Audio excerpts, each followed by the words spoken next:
राम राम। कल लोक संवाद के क्रम में हमने धैर्य पर चर्चा की थी और आज चर्चा हमारे मन, सोच तथा समझ पर। इस संबंध में हम देखते हैं कि कई बार जीवन में ऐसा होता है जब हमारे व्यवहार और हमसे जुड़े लोगों के व्यवहार से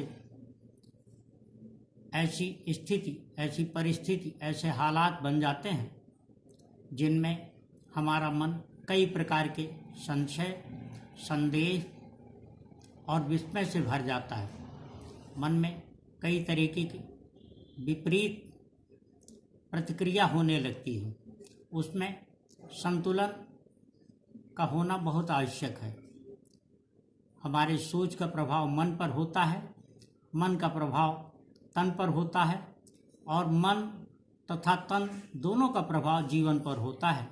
इसलिए जीवन में हमें हमेशा मन को इस तरीके से संचालित करना चाहिए, मन को इस तरीके से नियंत्रित करना चाहिए कि हमारा तन उससे किसी प्रकार की कोई शिकायत न कर सके।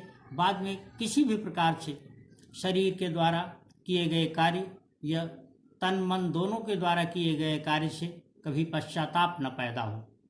इस संबंध में एक बात और आवश्यक है और वह यह है कि मन वास्तव में शरीर के रिमोट की तरह है।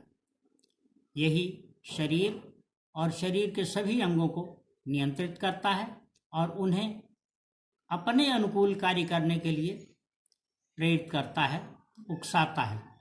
किंतु और यही प्रक्रिया भी है, किंतु एक बात का विशेष ध्यान रखा जाना चाहिए कि मन में कोई विचार आए तो उसके बाद सबसे पहले हमें अपने सोच को बहुत गहराई तक ले जाना चाहिए और उससे भी अधिक गहराई तक सोच के बाद जब हम विचार कर चुके होंगे तो हमें अपनी समझ पर ध्यान देना चाहिए और यह ध्यान रखने की आवश्यकता है उसी समय कि क्या हम जो सोच रहे हैं, जो हमने समझा है, उसका उपयोग वर्तमान स्थिति में उपयुक्त है।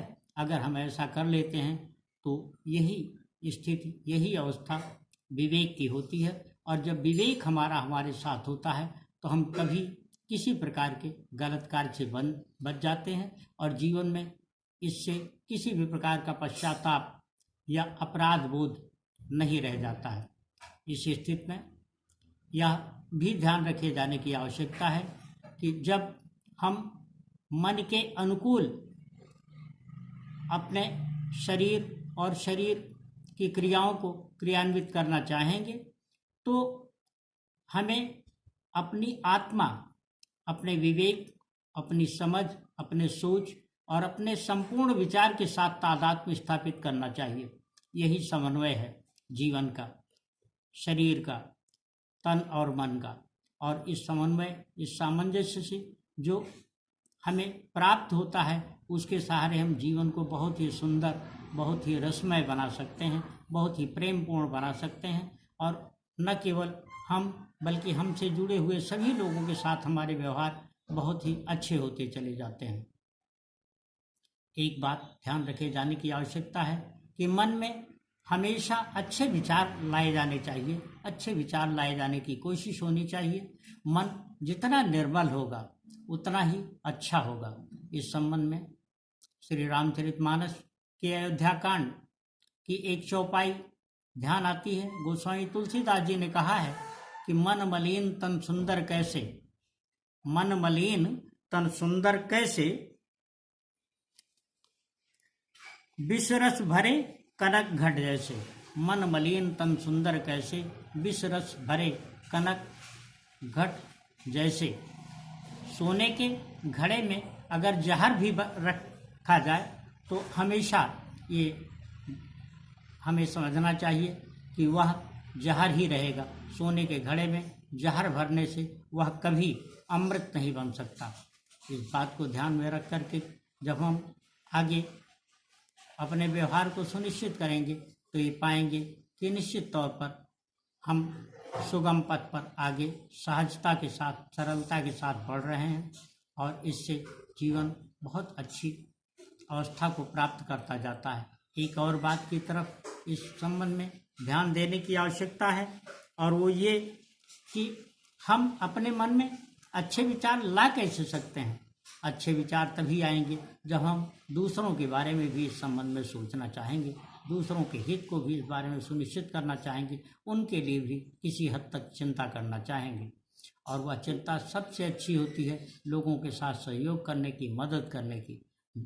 न केवल वर्तमान हालात में बल्कि इसके पहले भी हर रोज जीवन में ऐसी स्थिति आती गई है, लोगों के जीवन में आती रहती, हम सब के जीवन में आती रहती है। जब हमें ऐसे अवसर प्राप्त होते हैं, हम दूसरों के साथ बहुत ही उदार भावना के साथ, बहुत ही हितकारी भावना के साथ, बहुत ही कल्याणकारी भावना के साथ उनके साथ सहयोग कर सकते हैं, उनके साथ मदद कर सकते हैं, उनकी सहायता कर सकते हैं। उनकी सहायता के लिए हमें जरूरी नहीं कि हम बहुत बड़े दानी हो जाएं, लेकिन दान का अपना महत्व है। और किसी भी प्रकार की सहायता जो निरपेक्ष भाव से किसी दूसरे के प्रति की गई होती है, वह एक तरह का दान ही होता है, हम भले ही उसको दूसरा कोई नाम क्यों न दें। एक नीति शास्त्र के दोहे में कथन है, दोहा है, वो ये है कि जो जल बाढ़े नाव में, घर में बाढ़े दाम, दो हाथ उलूचिए, यह सज्जन का काम।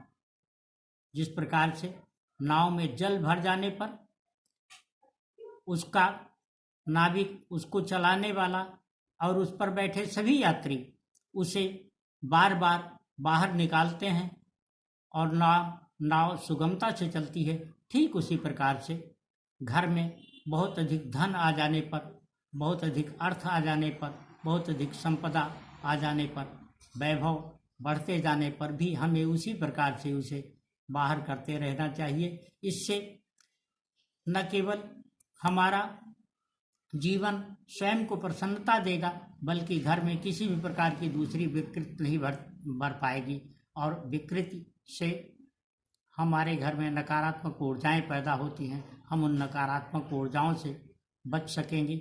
और उसका एक और बड़ा फायदा ये होगा कि हम किसी भी प्रकार से उनके अवगुणों से भी, उनके दुष्प्रभावों से भी बच सकेंगे। घर में धन अधिक हो जाने पर स्थिति ये होती है कि उसके दुरुपयोग का, मनमाने उपयोग का भाव मन में पैदा होता है, उसके प्रति प्रेरणा पैदा होती है, हम उस हालत से भी बच जाएंगे।